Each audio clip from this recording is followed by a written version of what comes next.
No sé si a todos, pero bueno, yo cuando era niño, ahora ya no tengo tanto tiempo, pero me gustaban mucho los rompecabezas, ¿sí? Era algo que disfrutaba.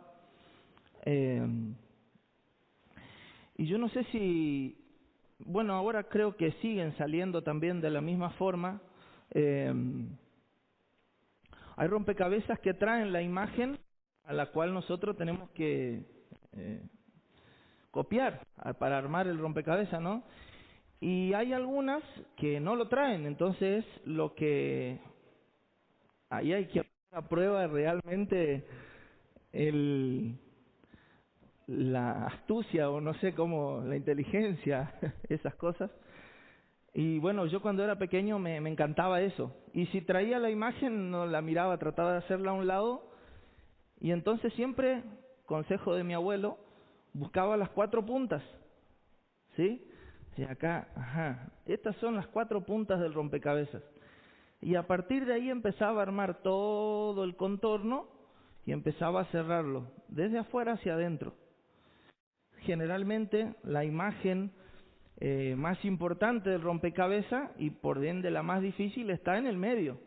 Es la más difícil de armar, pero ese era mi secreto, Angaú. Gracias, José.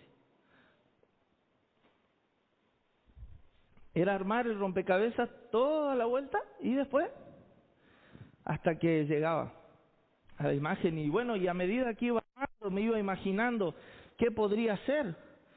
Y bueno, a veces era lo que imaginaba y otras tantas no, hasta que llegaba a armar el rompecabezas. Bueno, para la gente en el pueblo de Israel, sobre todo, en la época de Jesús, la imagen del Mesías profetizada a lo largo de los siglos anteriores era algo así como un gran rompecabezas para ellos. Es como que las piezas de ese rompecabezas para ellos poder saber quién era el Mesías, cómo era, ellos tenían que ir a recolectar las piezas en toda la Torá, ¿sí? Y los profetas también. Y tenían que ir pieza por pieza en los profetas, en los escritos davídicos, en los salmos sobre todo, profetas como Zacarías, que es un gran profeta mesiánico, podríamos decir, y Isaías y tantos más. Y es como que cada uno de ellos le daba 1 o 2 piezas. Y ellos iban uniendo todo eso, iban armando el contorno de esta forma. Y antes de Jesús vinieron varios que se decían Mesías, pero siempre se terminaba, las piezas o eran muy grandes o muy pequeñas o no coincidía, faltaban cosas, hasta que llega el Señor. Y ellos tenían una imagen, así como tenemos de los, como les contaba que hay para copiar, ellos no tenían una imagen exacta de eso, entonces razonaban. Y muchas de las escuelas rabínicas empezaron a influenciar en el común de la gente. Los estudiosos decían, mira, por la punta de este rompecabezas, y no sé si le pasó, ¿no?, cuando está armando, porque tiene acá parece que es una manito, ¿no? Y este parece que es un sombrero, entonces, y acá parece que hay un loro, entonces un pirata, decíamos nosotros, ¿no? Y así. Y las escuelas rabínicas lo mismo. Por esto, debe ser que el Mesías será de esta forma. Un gran libertador para su pueblo. Alguien que cuando venga va a imponer su presencia y nos va a liberar del yugo de la esclavitud para siempre. Y reinaremos para siempre con nuestro Dios, como cantábamos. Y hoy nosotros, hermanos, tenemos el rompecabezas armado. Con sangre, con mucho dolor se ha escrito esto para nosotros. por los santos hombres de Dios que han escrito, inspirados. Y hoy tenemos claro el rompecabezas y sabemos cuál es la verdadera imagen del Mesías. Sabemos que no fue un libertador terrenal solamente, sino que Él vino a liberarnos de la esclavitud del pecado y que vendrá y que reinará para siempre, pero eso será en el futuro, ¿verdad? Y muchas veces osamos decir, ¿cómo no se van a dar cuenta? Pero muchas veces nosotros parece que nos olvidamos de la imagen central del rompecabezas y empezamos a mirar los contornos y decimos qué lindo el paisaje este, qué lindo lo otro que se va formando alrededor, pero no miramos al centro que fue formado para nosotros, quien es Cristo, Jesús. Juan en su evangelio dice que Jesús hizo muchísimas cosas cuando estuvo en este mundo, pero las que se escribieron de Él, ¿se escribieron para qué? Para que nosotros creamos que Él es el Cristo, el Hijo de Dios, y que para que creyendo en Él tengamos vida eterna. Ese es el sentido. Pero muchas veces dejamos de mirar la figura central de este rompecabezas profético de todas las Escrituras. Todas las Escrituras nos guían a Cristo. Cada pequeña parte de este gran rompecabezas que hay acá, que vaya si nos rompe la cabeza muchas veces, por eso hay tantas herejías dando vuelta, todo conduce al centro de la escena, que es Cristo. Todo cuanto está escrito por y para Él. Y hoy, como decía, nosotros muchas veces osamos decir, bueno, ¿cómo no la vieron? Pero muchas veces tenemos que volver a ver quién es el Mesías, volver a mirar este rompecabezas y ver a Cristo una y otra vez. Hermanos, debemos predicarnos el Evangelio a nosotros mismos todos los días de nuestra vida, porque todos los días somos necesitados del Señor. Todos los días debemos mirar al Señor como Israel debió mirar la serpiente en el desierto, de la misma forma, para ver en Él la salvación. Amén. Miren, le voy a dar una de esas piezas del rompecabezas antes de ir al texto de esta noche. Alrededor de 500 años antes de este suceso que vamos a ver hoy, el profeta y sacerdote, a la vez Zacarías, él escribió esto con respecto a la venida del Mesías, ¿sí? Cuando hablaba acerca de cómo llegaría el Mesías, 500 años antes. En el capítulo 9, versículo 9 de Zacarías, dice: Alégrate mucho, hija de Sión, da voces de júbilo, hija de Jerusalén. He aquí tu rey vendrá a ti, justo y salvador, humilde, cabalgando sobre un asno, sobre un pollino, hijo de asna. 500 años antes. Ahora vamos, 500 años, vamos a la época de Cristo. El pasaje que estamos viendo, Marcos capítulo 11, versículos 1 al 11, vamos a ver hoy. Tengan en mente esto que vimos recién. Jesús, luego de resucitar a Lázaro y de sanar al ciego Bartimeo, que es lo que vimos el domingo pasado, dice, se va acercando a Jerusalén. Él le había dicho a los discípulos, yo debo ir a Jerusalén y debo morir ahí. Y voy a resucitar al tercer día. Y voy a reinar para siempre. Pero cuando se acercaban a Jerusalén, junto a Betfagé y a Betania, dos aldeas que estaban al este de Jerusalén, sobre el monte de los Olivos, Jesús envió 2 de sus discípulos y les dijo, id a la aldea que está enfrente de vosotros. Esto es, ellos estaban en Betania y Él los manda presumiblemente a Betfagé. Y luego que entréis a ella, en la aldea, hallaréis un pollino atado. Un pollino es el pichón del asno, ¿sí? Como el potrillo lo es del caballo, el pollino es del asno, ¿sí? Pichón. Dice, Jesús le dice, hallaréis un pollino atado en el cual ningún hombre ha montado. Desatadlo y traedlo. Yo me imagino la cara de los discípulos diciendo, justo un burro que patea, ¿verdad? Y encima que no está domado porque nadie cabalgó sobre él o asnó sobre él, ¿no? Justo a él tenemos que buscar. Y dice el Señor, desatadlo y traedlo. Y si alguien os dijere, ¿por qué hacéis eso? Decid que el Señor, en mayúscula, que el Señor lo necesita y que luego lo devolverá. Fueron estos discípulos, presumiblemente eran Juan y Pedro, y hallaron el pollino atado afuera de la puerta, en el recodo del camino, y lo desataron. Y unos de los que estaban allí les dijeron, ¿qué hacéis desatando el pollino? Ellos entonces les dijeron como Jesús había mandado, y los dejaron. Y trajeron el pollino a Jesús y echaron sobre él sus mantos, y se sentó Jesús sobre él. También muchos tendían sus mantos por el camino, y otros cortaban ramas de los árboles y las tendían por el camino. Y los que iban delante y los que venían detrás daban voces diciendo, Hosana, bendito el que viene en nombre del Señor.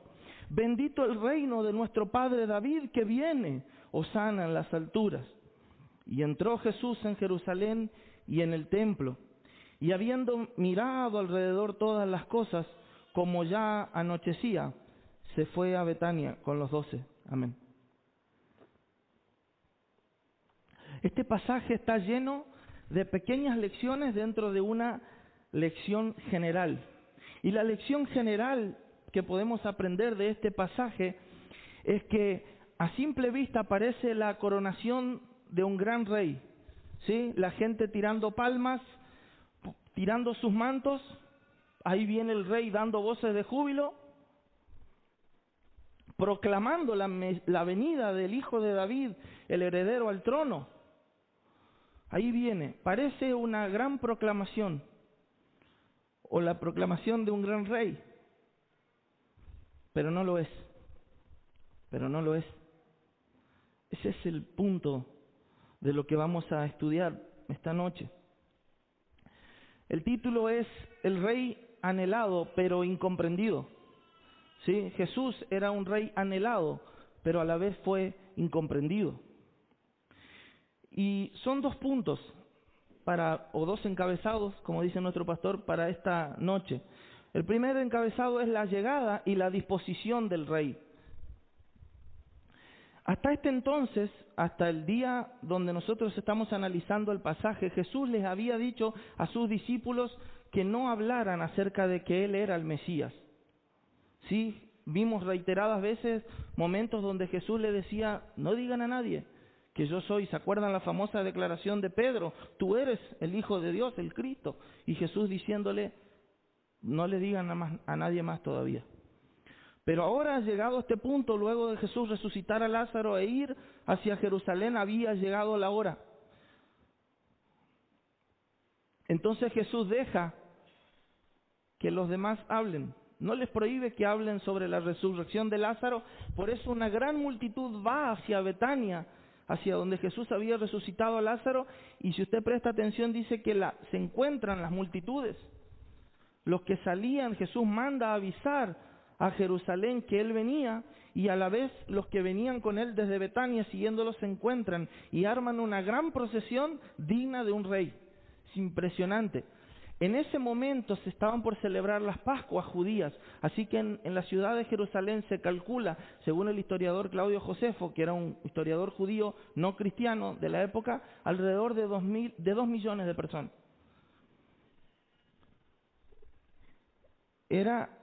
Si vos querías hacer una revolución, era el momento preciso.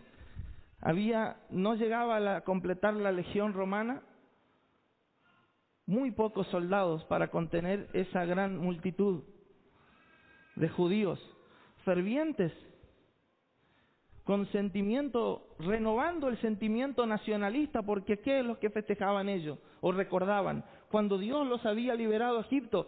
Imagínense eso en las mentes de las personas. El mismo Señor que nos ha liberado de Egipto, hoy nos trae el Mesías. ¿A Acá está delante de nosotros.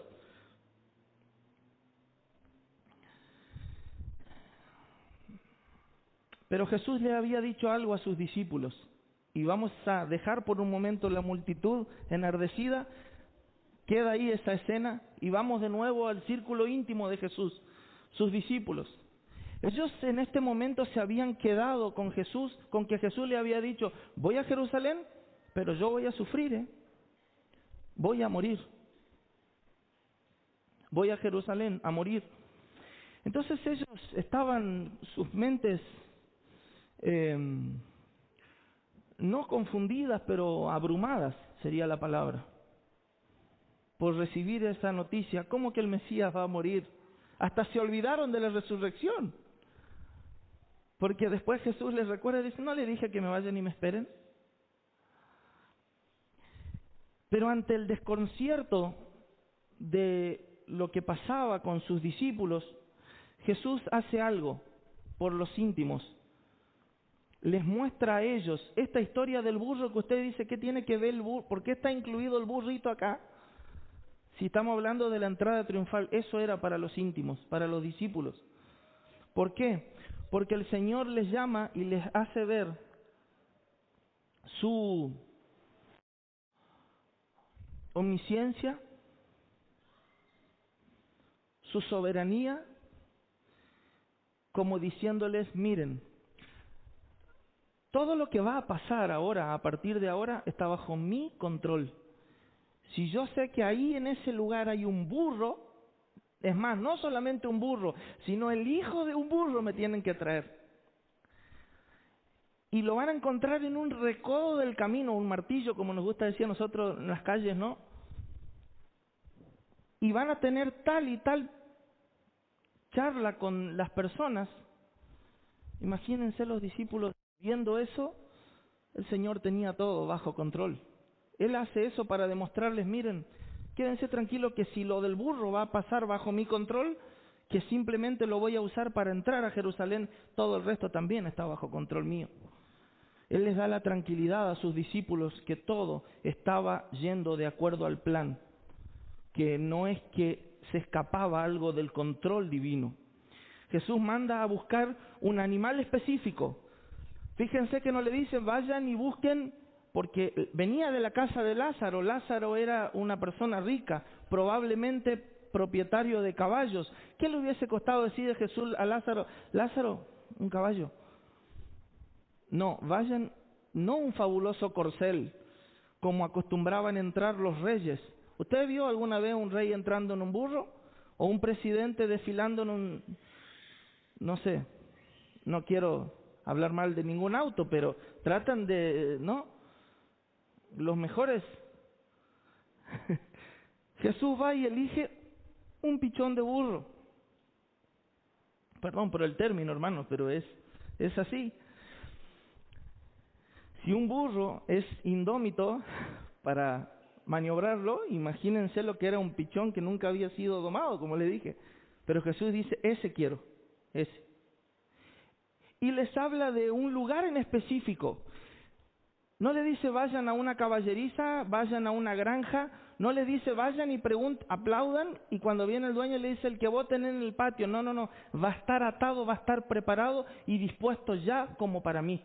En ese lugar lo van a encontrar atado afuera. La gente no ataba los burros en la entrada a la casa como nosotros dejamos las bicicletas hoy, ¿no? Bueno, dejábamos, ahora nadie deja. Pero,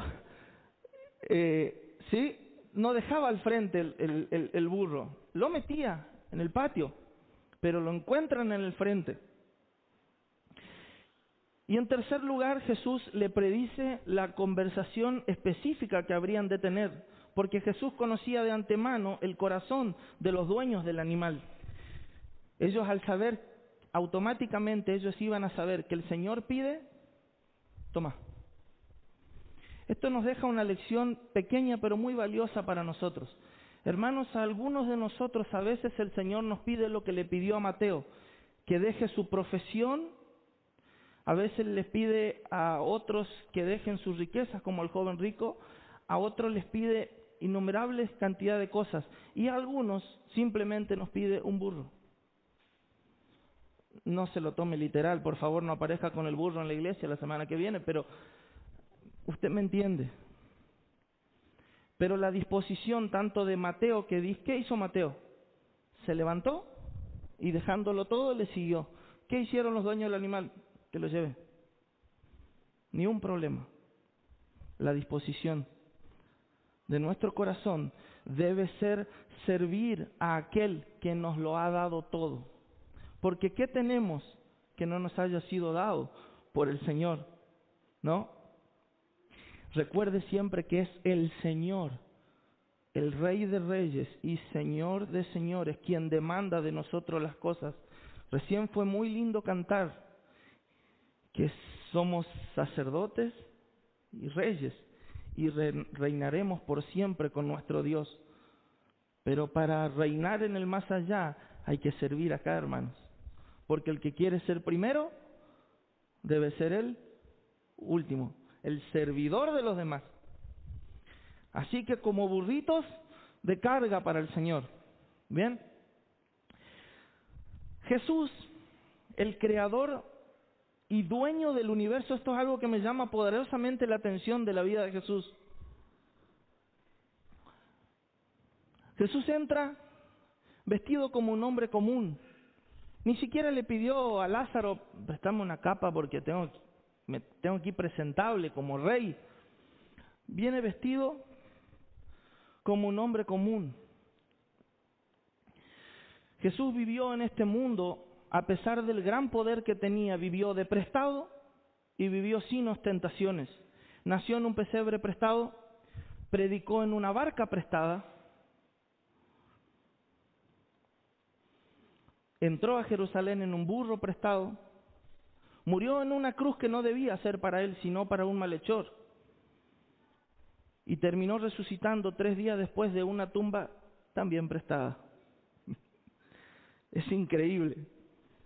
Pero Cristo, y esta es la pequeña lección que también nos deja este pedacito de la palabra, Cristo era uno con el Padre. Así que Jesús, aún sin tener nada, lo tenía todo. Hermanos, el Señor nos proveerá a nosotros todo cuanto necesitamos, dice su palabra, para que nosotros cumplamos con nuestra misión en este mundo, así como el Padre dio al Hijo todo lo que Él necesitaba, fuera prestado o de donde sea. ¿Necesitas un burro para cumplir la profecía? Acá está el burro. ¿Necesitas mover o calmar las olas? ¿Necesitas resucitar un muerto? Todo proveyó el Padre para el Hijo. De la misma forma el Señor proveerá cada cosa que necesitemos en esta tierra para que nosotros cumplamos no nuestros propios deseos, sino la voluntad del que nos envía hacia el mundo. Así que el Señor garantizará para el cumplimiento de lo que Él nos manda hacer. Jamás en aquel día podremos presentarnos delante del Señor y decirle: ah, Señor, vos no me diste esto, no me diste lo otro, por tanto no pude servirte, porque el Señor proveerá para esto. Así que si en esta vida Cristo es lo único que tenemos, no nos hace falta nada, hermanos. Y no me refiero únicamente a lo material, como les dije. Ahora es muy importante entender que Jesús entra a Jerusalén no solamente como el Rey ungido, y esto es un detalle que debemos prestar atención y tiene que ver mucho con la canción que cantábamos en una de las últimas: profetas, reyes y sacerdotes. ¿Sí? Jesús, en el pueblo de Israel había 3 oficios que requerían la unción de Dios especial para cumplirla. Se ungía a los reyes, se ungía a los sacerdotes y se ungía a los profetas. Y Jesús cumple los 3 oficios. Jesús es el rey de su pueblo, Jesús es el sacerdote de su pueblo y Jesús es el profeta de su pueblo. El problema de los judíos de ese entonces era que lo vieron solamente algunos como profeta, algunos como rey, pero no entendieron, no pudieron cerrar. El profeta era quien era el portavoz de Dios hacia el pueblo. Él hablaba desde Dios Así ha dicho el Señor, decía el profeta hacia el pueblo. ¿Y Jesús cómo cumple con este oficio? Bueno, hermanos, Jesús es el objeto de todas las profecías, no solamente el sujeto que profetiza. Sobre él fue escrito todo lo que ha sido escrito. Entonces, Jesús no es solamente que también él fue un profeta, podemos decir en el sentido práctico de la palabra, porque él dijo, yo voy a ir, voy a morir y voy a resucitar. Y fue, murió y resucitó, ¿verdad? Pero hay algo un poco más profundo. Juan, cuando inaugura su evangelio, dice que el verbo, la palabra, era Dios y que la palabra se encarnó y vivió entre nosotros. ¿Qué quiere decir? Que Dios, que Jesús es la palabra del Padre o la palabra de Dios hecha carne entre nosotros. Siempre me dice mi esposa, si la impaciencia sería una persona, bueno, vos serías señor impaciencia, ¿no? Pero también me dice así otras cosas lindas, hermanos, ¿no? Pero si Dios sería una persona, si la bondad de Dios, si la justicia de Dios, si el amor de Dios, si la ira de Dios, todo fuese mostrado en una sola persona, fuese personificado, sería en Cristo, fue en Cristo. Por eso Él es la profecía, la palabra de Dios traída al pueblo, hecha persona. ¿Me va entendiendo?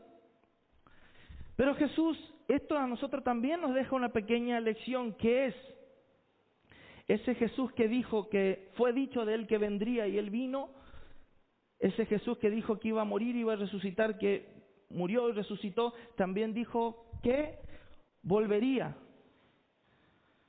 a buscarnos. Y esto cobra un sentido muy real para nosotros, hermanos. Ahora, como sacerdote, el sacerdote hacía la inversa del profeta. El sacerdote llevaba la voz del pueblo hacia Dios. Se paraba delante del Señor. Hay algo muy interesante en la liturgia católica romana, que es cuando el sacerdote habla al pueblo, el cura, él oficia de profeta. Y cuando él, en un momento, con la Eucaristía, él va y se presenta delante de Dios y actúa como el sacerdote rogando al pueblo. Es un detalle como para que podamos entender a qué me refiero, ¿sí? El sacerdote le llevaba todos los pedidos de perdón y entraba una vez al año delante de Dios ofreciendo sacrificios y diciéndole, Señor, perdona los pecados del pueblo. Señor, mira las necesidades de tu pueblo. Y él llevaba la palabra del pueblo hacia Dios, rogando, como decía, el perdón del pecado. Pero Jesús no solamente ofició de sacerdote, diciéndole, Padre, ¿se acuerda la oración sacerdotal de Jesús en Juan capítulo 17? Padre, yo te pido por estos que voy a leer, hermanos. Cuando usted se encuentre en aflicción, en dificultades, en tribulación, lea Juan capítulo 17, es hermoso. Jesús orando por todos nosotros antes de ir a morir, haciendo esa oración de sacerdote. Y oficiando, pidiendo a Dios, pero así como Él era el objeto de la profecía, también era el objeto porque Él fue el sacrificio mismo. Él no solamente fue el sacerdote perfecto que ofició el sacrificio perfecto delante de Dios, sino que Él fue a la vez el cordero inmolado por cada uno de nosotros. ¿Me va entendiendo? Ahora, Él no ofrece al pueblo un perdón temporal, sino que ofrece paz eterna con Dios, habiendo entrado una vez y para siempre y hecho un solo sacrificio por todos nosotros, hermanos. Esto nos da una esperanza gloriosa a nosotros también para transitar esta vida. ¿Por qué? Porque Él es, como dice el autor a los Hebreos, el que está intercediendo al Señor por cada uno de nosotros. Tener al Hijo de Dios, al que pudo resucitar muertos, rogándole al Padre por cada uno de nosotros, todos los días de nuestra vida hasta el fin. Ese es el sacerdote. No tenemos un sacerdote que no pueda compadecerse de nosotros. Tenemos uno que se compadece de su pueblo. Y como dije, no es un perdón temporal, sino un perdón eterno, para que el Padre nos dé todo cuanto necesitamos. Ahora, como rey, el rey era el encargado de proveer protección e impartir justicia en el pueblo. Si usted se fija en el versículo 10, en el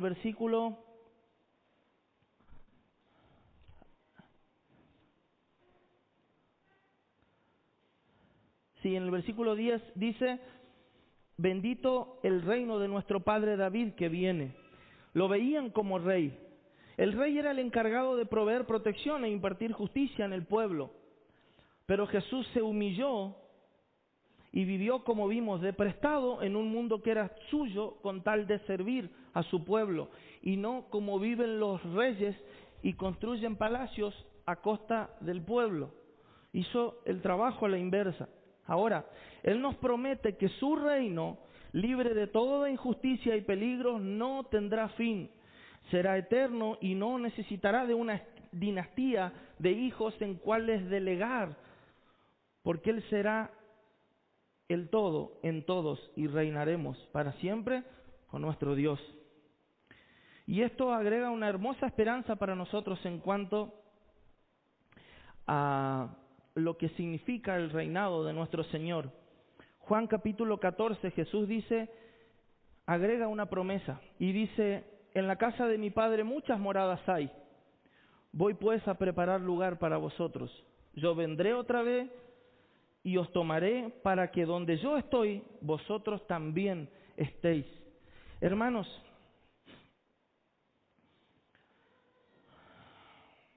Jesús ejercitaría su oficio de sacerdote y de profeta a lo largo de su vida. Sobre todo en esta última semana vamos a ver expresado el sacerdocio de Cristo por nosotros. Pero la toma de posesión de la tierra de su reinado no se haría hasta que este mundo finalice tal y cual lo conocemos. Y eso es lo que los judíos de la época no pudieron entender. Por eso no les cerró el rompecabezas a ellos. Por eso ellos dijeron, esto me lleva al segundo punto, que es un desenlace diferente al pensado o al imaginado, al esperado. El rompecabezas profético, podríamos decir, que ellos tienen en la cabeza va tomando forma en el imaginario colectivo, sí, de la nación de Israel. En las calles, volvemos la escena. ¿Qué pasaba en las calles? Se escucha: el Mesías, el Hijo de David, ha llegado para tomar posesión del reino. El pueblo sale a las calles tirando sus mantas al piso para que el rey pase sobre ellas. Y le daban un trato reservado a la realeza, hermanos. Sacan las palmas, con hojas de palmas en sus manos cantan: hosanas, sálvanos Dios ahora, a Jesús.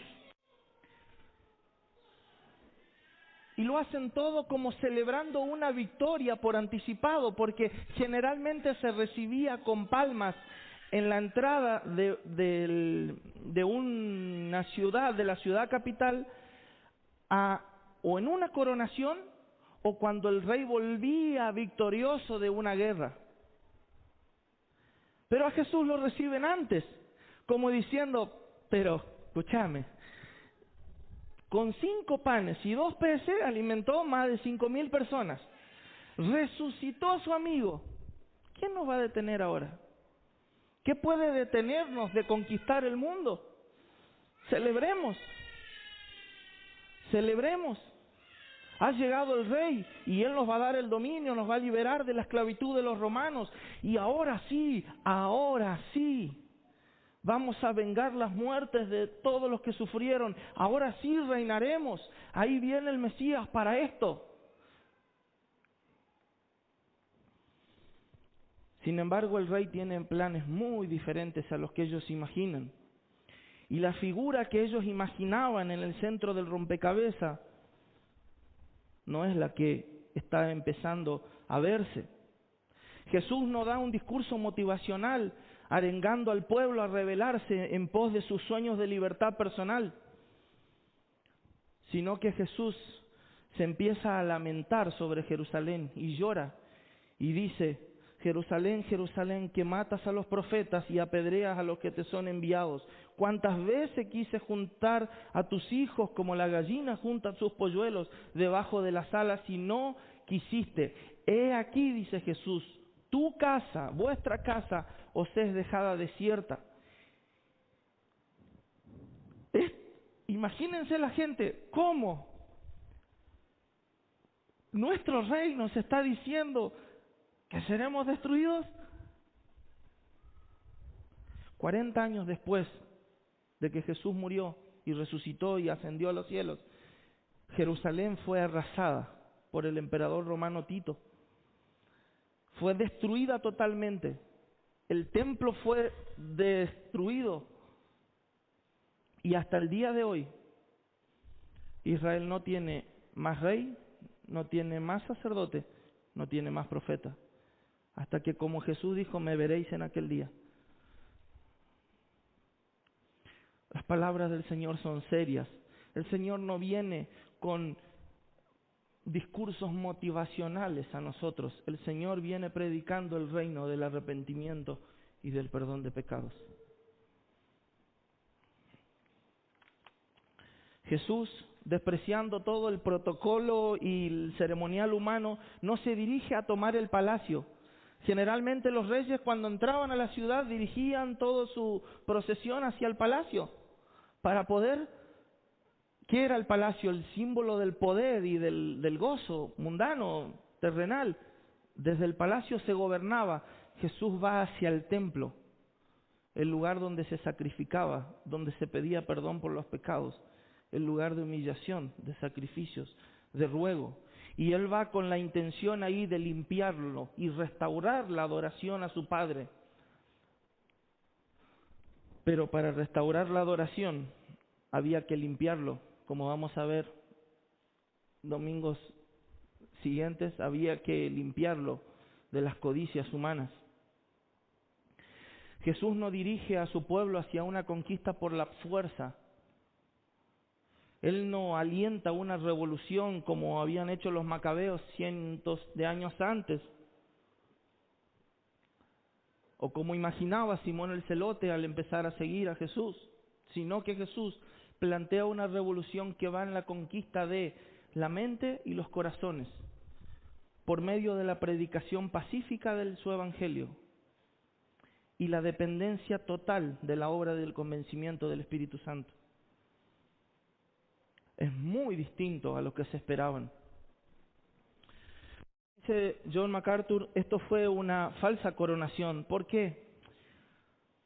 Para resumirlo en una frase, porque ellos no esperaron al Mesías, no vieron en Jesús al Mesías, sino que vieron un mesero cósmico.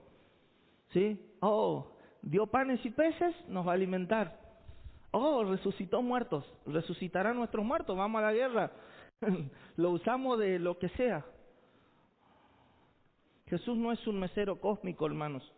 Ellos no coronaron a Jesús, ellos coronaron sus expectativas superficiales y carnales en una imagen mental que se hicieron de Jesús, pero que no era Jesús. Y al ver que las expectativas de ellos no eran cumplidas, que Jesús vino para otra cosa, no para matar gente, ellos se empiezan a decepcionar y cambian. En un par de días, el hosana por el crucifíquenlo.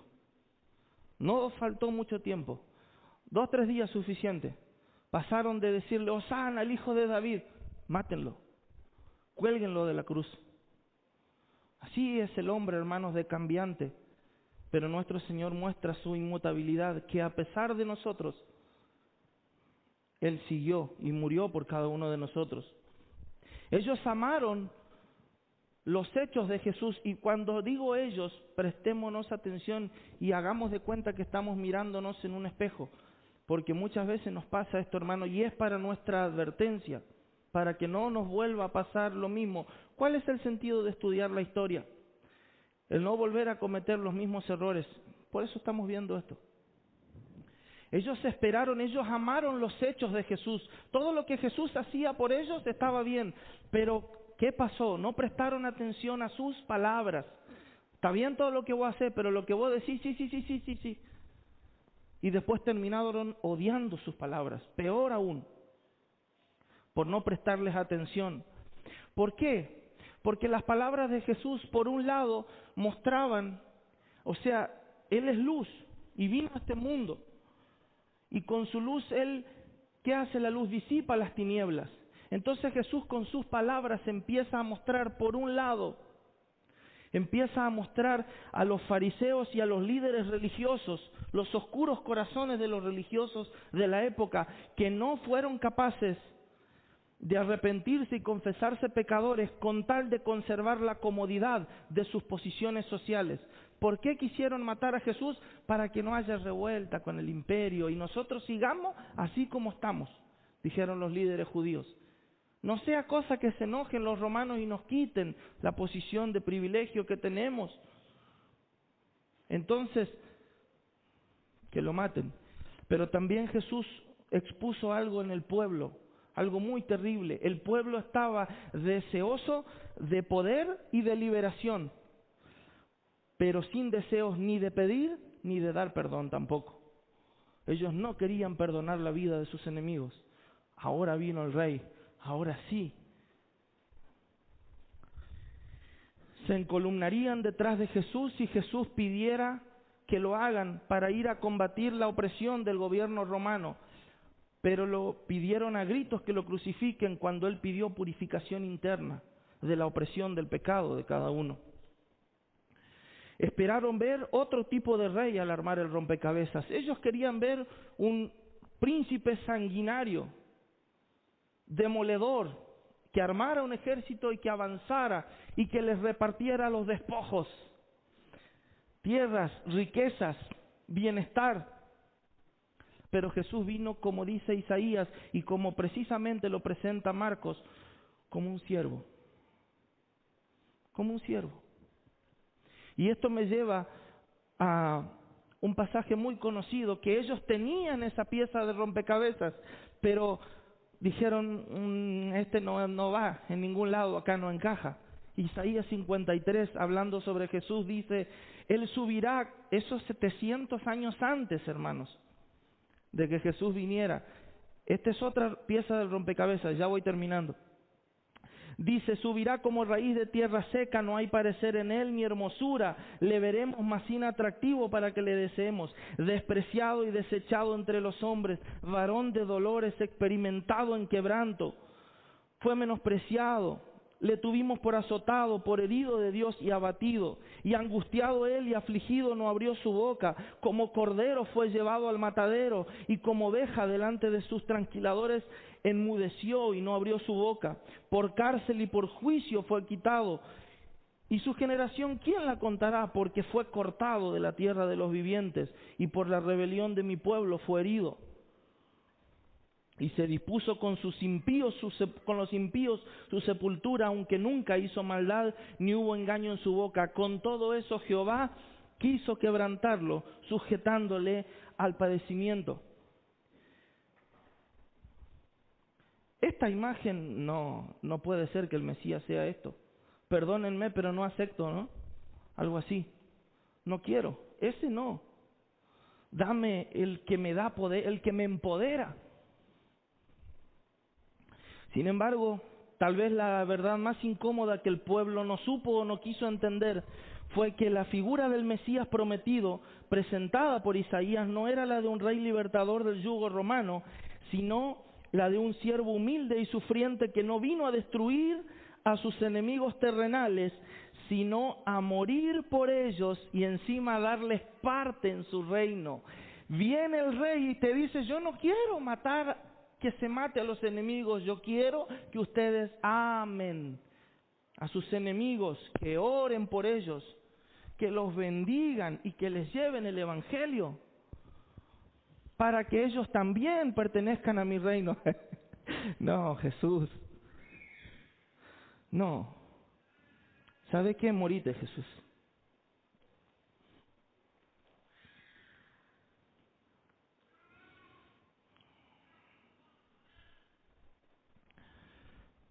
Que no nos pase esto, hermanos. Amigo, amiga, que no sos cristiano, déjame decirte que Jesús vino a morir por vos, pero déjame que te aclare algo: mientras no creas en Él como tu Señor y tu Salvador, seguirás siendo un enemigo. Jesús perdona la vida a los que clavan sus rodillas delante de Él y piden misericordia, pero quienes lo desechan, así como lo desechó su propio pueblo, Él los castigará. Y tal vez me vas a preguntar: ¿enemigo de Dios? ¿Qué hice?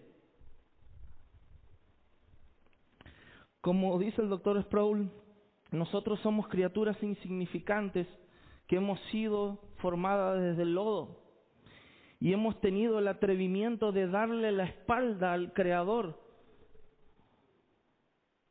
Este polvo que somos le ha dado la espalda al Creador desde el momento mismo en que la tierra empezó a existir, de los primeros días. Y nos rebelamos en contra de Él. Y el Señor dice que el alma que pecare, que se rebele contra Él, ciertamente va a morir. Y sin embargo nos deja vivir.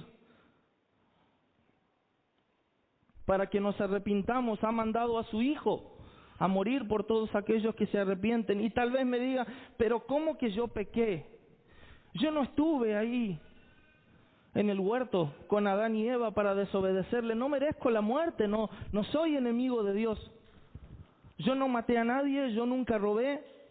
Déjame darte una definición sobre pecado que me encanta y que me parece muy bíblica, del pastor Piper, que es esta. Dice que el pecado es la gloria de Dios no honrada, la santidad de Dios no reverenciada, la grandeza de Dios no admirada, el poder de Dios no alabado, la verdad de Dios no buscada, la sabiduría de Dios no estimada, la belleza de Dios no atesorada, la bondad de Dios no saboreada, la fidelidad de Dios no confiada, los mandamientos de Dios no obedecidos, la justicia de Dios no respetada, la ira de Dios no temida, la gracia de Dios no apreciada, la presencia de Dios no valorada y la persona de Dios no amada. Hermanos, el pecado no es simplemente aquello malo que hacemos, sino aquello bueno que no queremos hacer. Y hemos leído, hermanos, estamos todos bajo pecado. Deberíamos haber dejado de existir desde el principio de los tiempos, pero el Señor ha mandado a su Hijo como un siervo, como un profeta, como un sacerdote, a predicarnos su palabra, su mensaje, y a ofrecerse por nosotros, y a darnos la confianza, la seguridad de que algún día reinaremos juntos con Él para siempre. Este Rey dijo que vendrá a buscarnos, hermanos, y no vendrá esta vez en un pollino, sino que esta vez vendrá, como dice Juan, lo relata en el Apocalipsis, montado en un caballo, con todo poder y autoridad, a salvar a los que le creen, pero a condenar a los que no. Que Dios nos bendiga. Vamos a orar, hermanos. Padre, gracias, Señor, por tu palabra. Señor, gracias por hablarnos una vez más. Y porque si nos hablas es porque nos amas, Señor. Porque si abres nuestros oídos es porque aún, Señor, tu Espíritu Santo está convenciéndonos, Señor, de pecado. Padre, yo te pido que esta palabra que ha salido de la boca y ha llegado a los oídos, tú la puedas llevar hacia los corazones, Señor, y que tú puedas hacer la obra. Bendícenos, Señor, y edifica tu iglesia. Haznos esperarte, Señor, por lo que tú eres. Haznos adorarte, Señor, por lo que tú eres. No por lo que no eres capaz de darnos, sino por lo que eres, Señor. Ayúdanos a conocerte cada día más para adorarte más y mejor, como el Rey de Reyes y Señor de Señores que eres. Amén.